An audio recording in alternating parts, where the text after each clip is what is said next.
मेरी छोटी बहन वीट्यूबर होती थी। उसका नाम सूजी था, पर वीट्यूब पे सुजुकी। सूजी और मैं बहुत अलग थे। वो बहुत शांत लड़की थी जो ज़्यादा बाहर नहीं जाती थी, और मुझे बाहर जाना और नए लोगों से मिलना बहुत पसंद था। फिर भी हम दोनों एक दूसरे से बहुत क्लोज थी, हमारी एक जैसी पसंद की वजह से। हम दोनों साथ में बैठ के एनीमे देखती और वीडियो गेम्स खेलते। तो जब हम हाई स्कूल के बाद अपने अपार्टमेंट में शिफ्ट हुए और उसने मुझे बताया वो वीट्यूबर बनना चाहती थी, मैंने उसका पूरा साथ दिया। मुझे लगा ये सूजी के लिए लोगों के सामने खुलने का एक सुरक्षित तरीका होगा। उसे बाहर नहीं जाना पड़ेगा, जो उसे वैसे भी अच्छा नहीं लगता था, और वो अपने बनाए हुए अवतार के थ्रू बात करेगी तो उसे ऑनलाइन अनजान लोगों को अपना चेहरा भी नहीं दिखाना पड़ेगा। हम दोनों को बचपन से ही ड्राइंग करने का बहुत शौक था, तो मैंने उसके वीट्यूबर वाले चेहरे को बनाने में उसकी मदद की और उसकी बैक स्टोरी और पर्सनैलिटी बनाने में भी। हम दोनों ने सुजुकी को बनाया, एक हाफ अमेरिकन लड़की जिसको जापान ट्रांसफर कर दिया गया, जिसको जापानीज बोलनी नहीं आती, पर वो सीखने की बहुत कोशिश कर रही है। कभी कभी स्ट्रीमिंग पे सुजुकी सूजी की बिल्कुल ऑपोजिट होती। वो एक खुशमिजाज लाल बालों वाली एनीम लड़की थी जो अपने व्यूवर्स को हाउडी करके ग्रीट करती थी, हे दोस्तों। जबकि उससे पीछे जो थी वो एक शांत लड़की थी जिसने पूरी लाइफ हर किसी की कहानी में एक बैकग्राउंड कैरेक्टर की तरह बिताई है। अपने आप को स्ट्रीम्स में और क्यूट साउंड करने के लिए हमने उसके कंप्यूटर पर एक लाइव वॉइस चेंजर भी डाउनलोड किया ताकि उसकी आवाज़ और ऊंची आए। मैंने तब रियलाइज किया जब हमने कैरेक्टर डिजाइन कर लिया था कि सुजुकी की शक्ल हूबहू मुझसे मिलती थी और मेरे जैसे ही पर्सनैलिटी भी थी। जब मैंने ये रियलाइज किया तो मुझे गिल्ट से चेस्ट में पेन हुआ। वैसे पेरेंट्स ने कभी नहीं बोला था, पर जब हम बड़े हो रहे थे तो मेरे पेरेंट्स उससे ज़्यादा मेरा फेवर करते थे।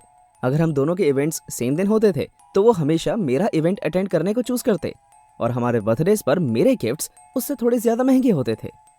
जानबूझकर या पता नहीं कैसे वो अपने अवतार को मेरी तरह बनाने की कोशिश कर रही थी, क्योंकि वो बचपन की पसंद की वजह से। फिर भी मैं उसके वीट्यूब करियर को ऑफ स्ट्रीम सपोर्ट कर रही थी। मैं उसे हमेशा अकेला छोड़ देती थी जब मुझे पता होता वो अपने कमरे में स्ट्रीमिंग कर रही है, ताकि वो जो भी कर रही है मैं उसे इंटरप्ट ना करूं।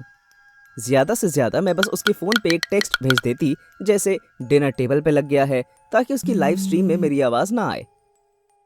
और हमारे पड़ोसी में बिल्कुल भी अक्ल नहीं थी। हम एक कड़वी बूढ़ी औरत के साथ में रहते थे जिसका नाम लिज था।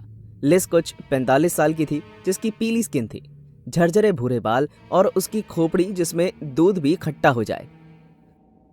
सूजी के कमरे में साउंड प्रूफ पैडिंग लगाने के बाद भी वो मुझे कई बार हॉल में रोक लेती, यही बताने के लिए कि सूजी के लाइव स्ट्रीम से बहुत आवाज आती है। मैं भी सुनने का नाटक करती। हमारे और किसी भी पड़ोसी ने कंप्लेंट नहीं की, जो मुझे पक्का पता था कि वो सूजी की सुजुकी वाली लाइव स्ट्रीम्स देखती हैं और बस हमें परेशान करने का बहाना ढूंढ रही थी। शायद इसलिए क्योंकि वो अपने से छोटे हर इंसान को नापसंद करती थी।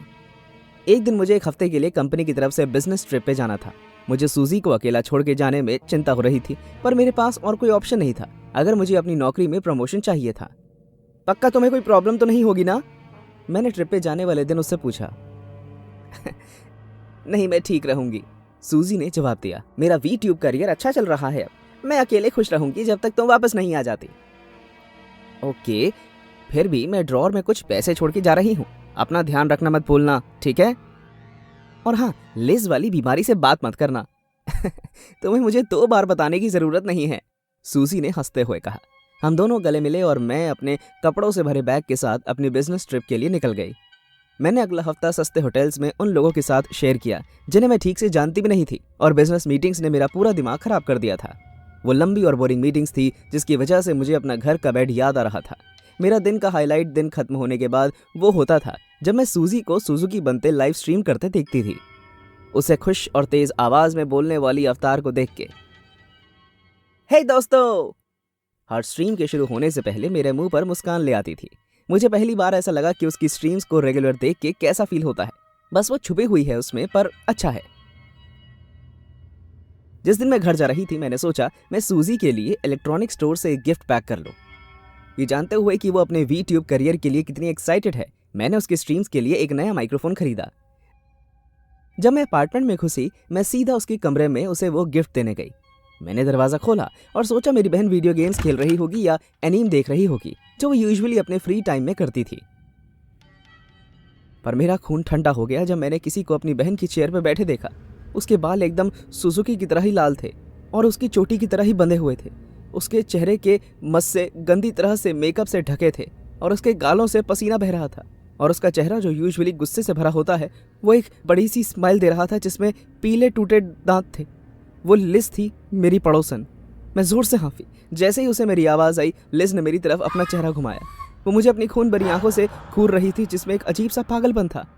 वो फिर जोर से एक अजीब डरावनी आवाज़ में चिल्लाई, हे दोस्तों! मैं अपने अपार्टमेंट से जितनी जल्दी हो सके भागी। एक पड़ोसी ने आवाज़ सुन के दरवाज़ा खोला देखने के लिए कि आखिर हो क्या रहा है। मैंने उसे कहा कि पुलिस को बुलाएं और उसके अपार्टमेंट में ही रुकी जब तक पुलिस नहीं आ गई।